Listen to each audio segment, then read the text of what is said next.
अरे बाहर निकलो, कौन हो तुम? तुम ऐसे मेरे घर में बिना मेरी मर्जी के नहीं रह सकते। अरे चुप रह, तेरे घर में कोई भी नहीं रहता और अगर मुझे ज्यादा रोकने की कोशिश करेगा तो तेरे लिए अच्छा नहीं होगा। ये कहानी है सुंदरबन के जंगल की, जहाँ मोटू पपीता रहा करता था। मोटू पपीता काफी अच्छा था, मगर कभी कभी जंगल के पक्षी उसकी अच्छाई का फायदा उठा लिया करते थे। मोटू पपीते का कोई दोस्त नहीं था। वो सुनहरी मैना को अपना दोस्त मानता था। एक दिन सुनहरी उसके पास आई। मोटू पपीते, मुझे बहुत भूख लगी है, क्या मैं तुम्हारे फल खा सकती हूँ? सुनहरी मैना, ये भी कोई पूछने की बात है? तुम जब चाहो मेरे फल खा सकती हो। तुम मेरी दोस्त हो, पर तुम प्लीज मुझसे बात करने आ जाया करो। मैं अकेला बोर हो जाता हूँ। हाँ हाँ, क्यों नहीं, मैं आ जाऊंगी। वैसे तुम बहुत अच्छे हो मोटू पपीते। सुनहरी मैना मोटू पपीते के फल खाने लगती है और वहाँ से चली जाती है। सुनहरी मैना कुछ दिन वहाँ नहीं आती। मोटू पपीता उसका इंतजार करता है और उदास हो जाता है। मेरी दोस्त सुनहरी काफी समय से मेरे पास नहीं आई। वो ठीक तो होगी ना? थोड़ी देर में सुनहरी वहाँ आ जाती है। उसे देखकर मोटू पपीता बहुत खुश हो जाता है। सुनहरी, तुम कैसी हो? बहुत दिनों बाद आई। हाँ, मैं बाहर घूमने चली गई थी। मुझे बहुत भूख लगी है, क्या मैं फल खा लूं? और आज मैं अपने बच्चों के लिए भी लेकर जाऊंगी। क्या तुमने शादी कर ली और मुझे बताया भी नहीं? तुम्हें बताकर क्या होता? कौन सा तुम शादी में आ जाते? मत भूलो, तुम एक पेड़ हो जो सिर्फ एक ही जगह खड़ा रह सकता है। मोटू पपीते को ये सुनकर बहुत गुस्सा आ जाता है। सुनहरी, आज तक मैंने तुम्हें अपना दोस्त समझा था, पर तुम तो सिर्फ मतलब के लिए मेरे पास आती थी। आज से हमारी दोस्ती खत्म और आज के बाद तुम मेरे फल खाने मत आना। सुनहरी वहाँ से मुंह बनाते हुए चली जाती है। फिर एक दिन जंगल में दूसरे जंगल की एक चिड़िया, परी चिड़िया आती है। उसका जंगल में कोई भी दोस्त नहीं था। जंगल में धीरे धीरे ठंड पड़ रही थी।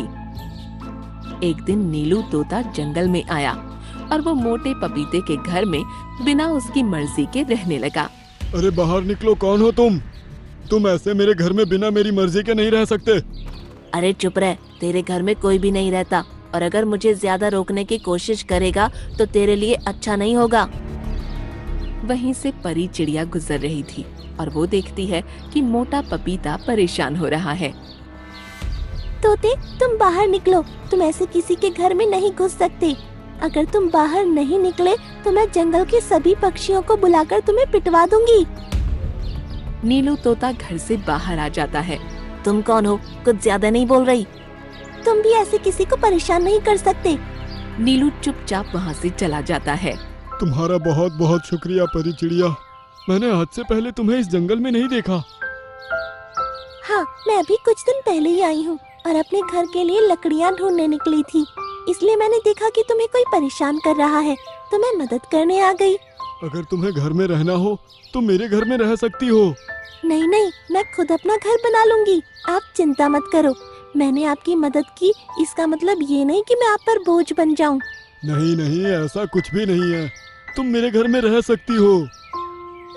प्लीज, आप मेरे स्वाभिमान को ठेस मत पहुंचाइए। अगर मेरा घर नहीं बना तो मैं आपके घर में रहने के लिए आ जाऊंगी। परी चिड़िया ये कहकर वहाँ से चली जाती है। उधर नीलू तोते की नजरों में वो मोटा पपीता खटक गया था। नीलू तोता रोज जाता और मोटू पपीते को परेशान करता। कभी उसकी पत्तियां तोड़ लेता, कभी उसके पपीते को तोड़ लेता और मोटू पपीते को बहुत दर्द होता था। अब मैं इसका क्या करूं? मेरे पास तो कोई है ही नहीं जो मेरे लिए लड़े और इसको यहाँ से भगा दे। एक दिन परी चिड़िया उड़कर जा रही थी। मोटू पपीता उससे बोला, अरे परी चिड़िया, रुको रुको। क्या हुआ मोटू पपीते? मुझे जल्दी है। अरे मेरी बात तो सुनो। क्या तुम्हारा घर बन गया? अभी नहीं बना, मुझे सामान ही नहीं मिल रहा। ठंड बहुत पड़ रही है और तुम मेरे घर में रह लो। तुमने मेरी मदद की और मैं चाहता हूँ कि मैं भी तुम्हारी मदद करूँ। ठीक है, पर क्या वो नीलू तोता आपको फिर से परेशान कर रहा है? हाँ, वो रोज आकर मुझे परेशान करता है और मेरे पपीते तोड़ता है, कभी मेरी टहनी खींचता है। मुझे बहुत दर्द होता है। मेरे पास कोई दोस्त भी नहीं है जो मेरी मदद कर दे। आप चिंता ना करें, मैं हूँ आपकी दोस्त और मैं आज से आपको उस नीलू तोते से बचाऊंगी। अब मैं यहीं पर रहूंगी। तुम मेरी सबसे अच्छी दोस्त हो और बहुत नेक दिल भी। आज तक सारे पक्षी सिर्फ मेरे पपीते खाते थे, किसी ने मेरा दर्द नहीं समझा, मुझसे दोस्ती नहीं की, पर तुमने मुझे समझा। Thank you.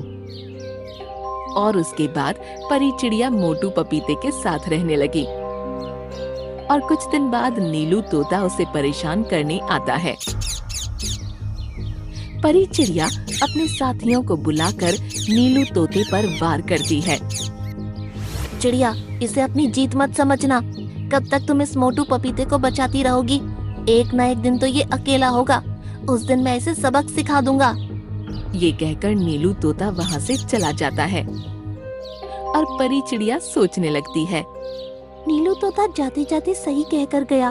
मैं हमेशा अपने दोस्त के साथ ही रहूंगी, कभी इसे अकेला नहीं छोड़ूंगी और जो भी इसे परेशान करेगा उसे मैं नहीं छोड़ूंगी। फिर नीलू तोता जब भी मोटू पपीते को परेशान करने आता तो परी अपने दोस्तों के साथ मिलकर उसकी खूब पिटाई करती और मोटू पपीता खुशी खुशी रहने लगा। परी को एक बहुत ही सुंदर घर और अच्छा दोस्त मिल गया था।